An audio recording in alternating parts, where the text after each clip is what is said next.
Eh bien, cette part-là, les riches veulent la conserver ou l'augmenter. Et le problème néolibéral, c'est le suivant, de la mondialisation néolibérale qu'on nous impose. Ça a été dès le départ, comment conserver la part des plus riches et, si possible, la faire grossir quand le gâteau ne grossit plus. Ça va? C'est très simple. Si vous voulez faire grossir votre part quand le gâteau ne grossit plus, vous prenez sur la part des autres. Pas compliqué. Il faut démocratiser l'Irak. Il faut démocratiser l'Afghanistan.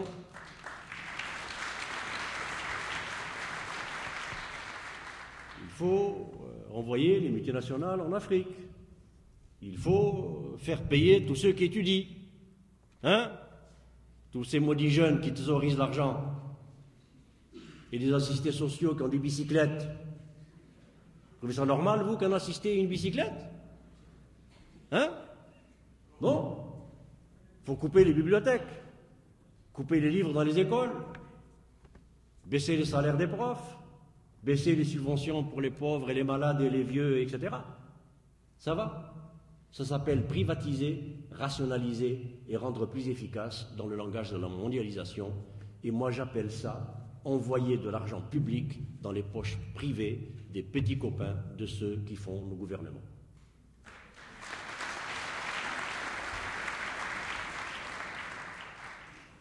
Alors, pour aller vite, voilà le problème fondamental donc, de cette mondialisation. Et on nous l'a imposé comment? À partir des années 40, Bretton Woods, ça a été la première étape. Les institutions de Bretton Woods, donc le FMI, la Banque mondiale, l'ancêtre de l'OMC, qui était le GATT, General Agreements on Trade and Tarification, je préfère, moi, GATT, parce que ça veut bien dire ce que ça veut dire, le gouvernement américain sur toute la Terre.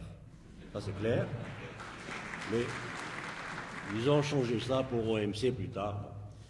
Alors, donc, dès les institutions de Bretton Woods, les Américains et les Anglais voulaient imposer un ordre mondial à leur mesure et à leur conception tout de suite après la guerre, donc faire du commerce en paix, ça c'est le prétexte officiel, mais officieusement en dessous, c'était déjà la guerre sterling-dollar, et ils ont même failli adopter une monnaie commune mondialisée qu'ils appelaient le banco du côté anglais, c'était Keynes, et du côté américain on appelait ça l'unitas.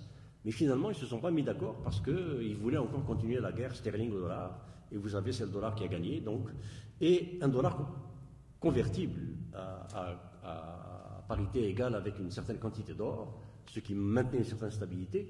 Mais en 1971, à cause de la guerre du Vietnam, parce qu'il fallait fabriquer beaucoup plus de dollars que les Américains ne pouvaient garantir, Nixon a fait éclater le consensus de Bretton Woods en déclarant la non-convertibilité et le flottement du dollar. Bon, ça c'est le premier point.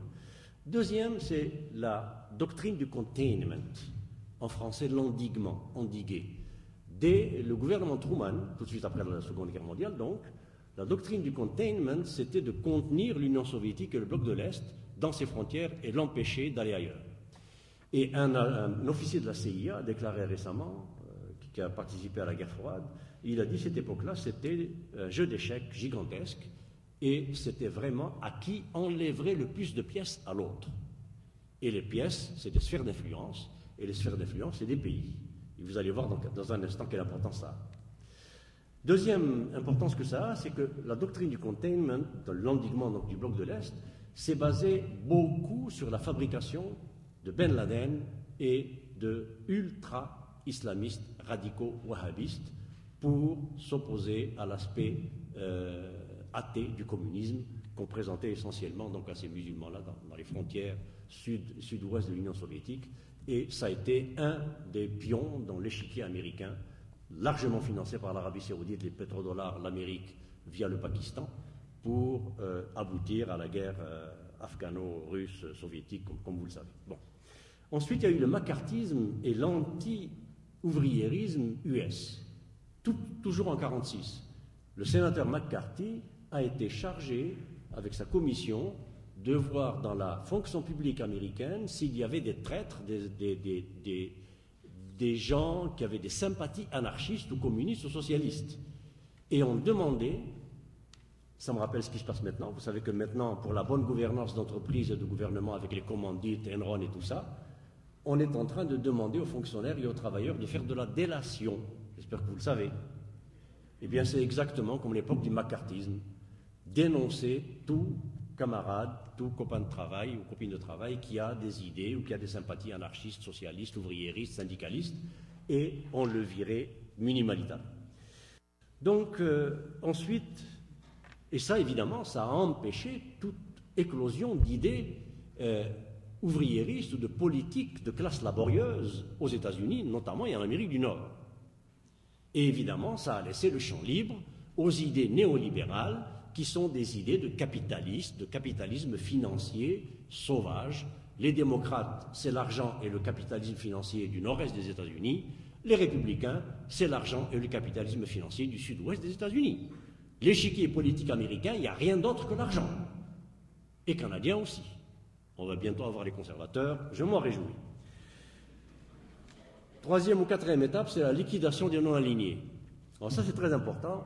Les pays non-alignés, Bandung 56, Belgrade 62, des pays d'Afrique et d'Asie nouvellement indépendants qui allaient plus vers des nationalismes de type socialiste ou de type nationaliste gauchisant, ont décidé de ne s'aligner ni sur Moscou ni sur Washington. On fait du commerce entre nous. La Russie ou l'Union soviétique envoyait des tracteurs à l'Algérie, l'Algérie envoyait du vin, Cuba envoyait des médecins et des dentistes, l'Algérie leur envoyait de l'huile d'olive, la Tunisie de harissa, etc. Bon. Mais ce commerce a impliqué, à un moment donné, au milieu des années 60, quelque chose comme une centaine de pays dans le monde. Donc c'est une partie énorme du commerce mondial qui échappait au dollar et à la livre sterling. Et ça, c'était intolérable. Et alors, on a assisté en 10 ans à la liquidation du mouvement des non-alignés. Acte 1, assassinat de Lumumba, remplacé par Mobutu au Congo. Mobutu, colonel formé par la CIA et les services belges, qui a duré 30 ans et qui a pillé tout son pays pour enrichir la Belgique et le reste du monde développé. Et le dernier acte, c'est Salvador Allende, assassiné en septembre 1973 pour être remplacé par le grand démocrate qui s'appelle Pinochet. Et entre les deux, la dictature du Brésil, la dictature de l'Argentine, l'assassinat de Saddam Mossadegh, l'assassinat d'Enrico Mattei, de Nkrumah, l'élimination d'Ahmed Ben Barka, d'Ahmed Ben Salah, etc., No, Ngodin Diem, Sihanouk, et j'en passe, Nehru, etc., etc. Et cette liquidation des pays non alignés, c'était ce qu'évoquait cet officier de la CIA, disant qu'il fallait enlever le maximum de pièces à l'ennemi.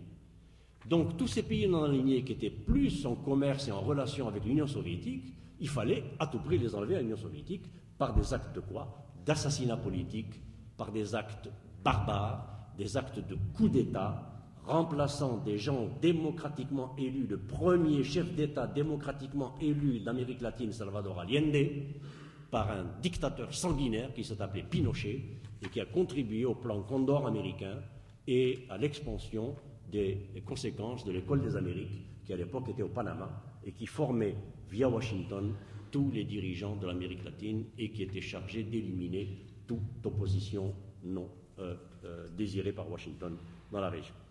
Alors,